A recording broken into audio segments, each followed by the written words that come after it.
Isn't it fun that we have rules for D&D that's coming out every decade or so? I mean, it's pretty cool, right? We had first edition, I think second edition was the thing, and third edition was huge. Fourth edition, we don't mention that too much, and we have fifth edition, and now 5.5. 2024 rules. I play with a couple of people who used to play 3.5 and they love 3.5. I've tried my hand at it. It's not my cup of tea. It's a little too much math, but they really like it. But these players don't always like change. And it's kind of interesting when I'm trying to tell them, hey, look at these new 2024 rules. They've been playing the 2014 rules and they've been fairly satisfied with them, though they're still kind of partial to that 3.5. So when 2024 comes along, I'm trying to show them, hey, look, these are all the benefits. Now, here's the challenging thing, is trying to convince them to try the 2024 rules. And we're all friends, so I'm not trying to force anything on anybody, but it's interesting trying to convince them about this when there are significant nerfs or weird things that I wish they would have not done in the 2024 rules. So this is my wish list for what they wish they would have done in the 2024 rules. I'll be going through each class, starting with the Artificer. Well, the Artificer should have been in the 2024 rules. It should have. Why did they do it? Missed opportunity. Moving on to the Barbarian. With the Barbarian, I would have wished that they had more epic, higher level things.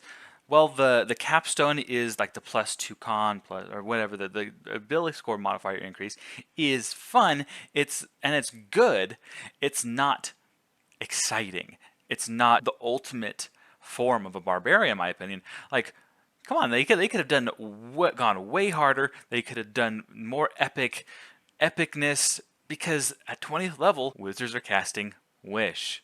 Why is the barbarian simply getting a +2 increase? It's nice. Don't get me wrong. It's nice, but having more the epic like raw power fantasy of the barbarian at later levels would have been cool. Something to achieve. Moving on to the bard, there's a couple things I would have wished the barb could have done, but one of the improvements would be having a reaction-based inspiration system. That would have been fun. They had it. They play tested it. I'm not sure why they didn't go with it. I think it's kind of cool. Another thing is I don't particularly like the capstone. They have like the power word spells. That doesn't feel bardy to me. That doesn't feel like the grandest performance. In my opinion, the capstone should be the bard having this greatest performance ever and inspiring, maybe casting low level spells for free. That would have been so awesome. But instead we got power word spells.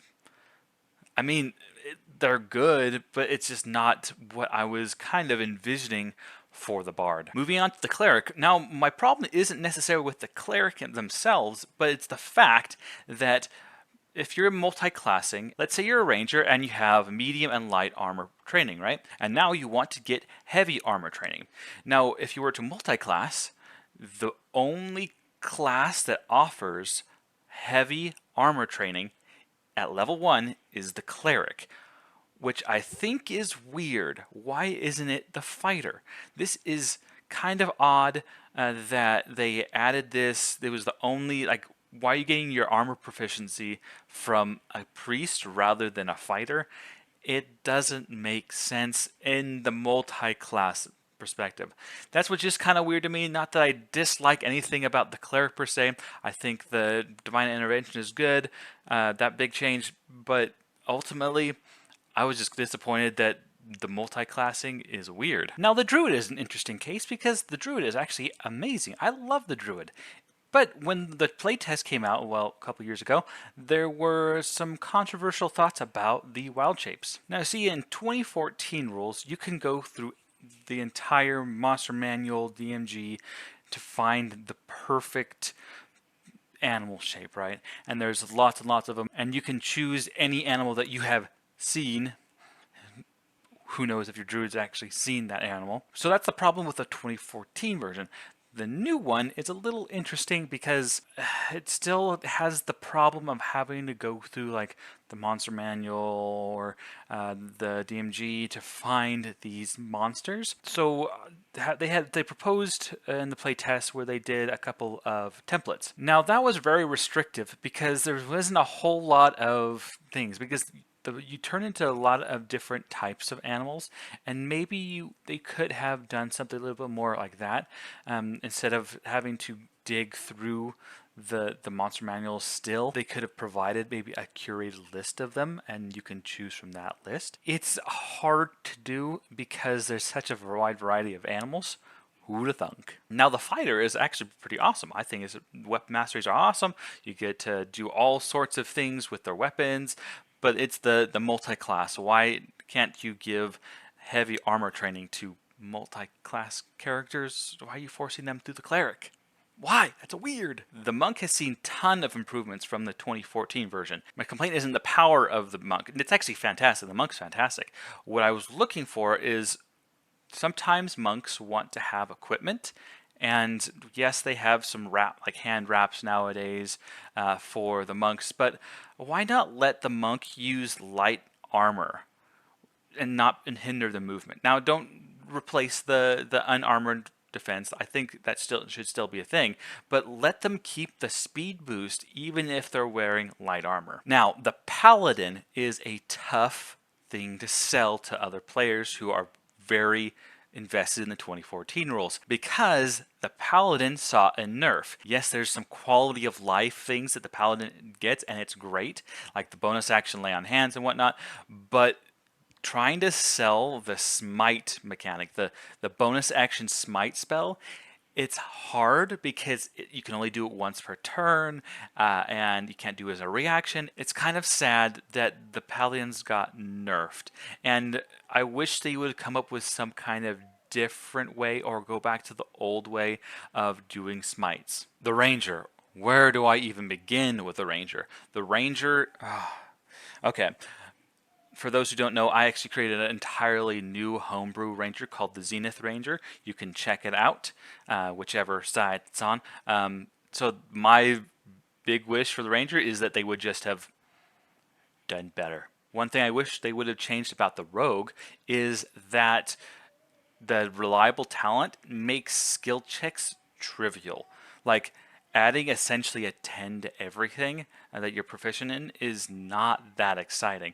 Maybe re-rolling ones and twos. Maybe instead of doing the minimum, you add like 2d6 using some of the sneak attack dice for your checks. Like if you roll below a certain number, you could add 2d6 to your roll. It's just really boring when like the minimal you can get is a 19, 25, right? It's like at higher levels it becomes ridiculous. It's like, well, what's the DC? Well, my passive is 25. So the reliable talent, I feel, is a kind of unfun. Not that I love it. I love the idea of it. It's just in game, it makes it kind of boring. Now, I don't have any real complaints about the Sorcerer. Sorcerer is quite cool. I think all the meta magic options are awesome, reducing some of those costs, a lot of improvement. The innate sorcery is awesome.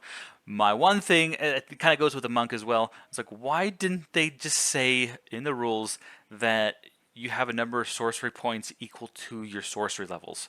Like they did it with the paladin and the lay on hands, but that's more complicated because it's 5 times your paladin level for lay on hands. But why didn't they just say you have a number of sorcery points equal to your sorcery level? Same thing with monks. Why didn't they just say you have a number of monk focus points equal to your monk level? Like, why do you have a separate chart for that? Why? Now, warlocks are a fun class. I like warlocks. They're pretty cool. My one thing is, like, the character description of a warlock sounds very wizard-y like. It uses words like scholar and steady. I'm like, in the playtest, they offered the warlock the ability to choose either intelligence, wisdom, or charisma for their spellcasting modifier. I wish they would have done that. That would have been cool. Like, why not?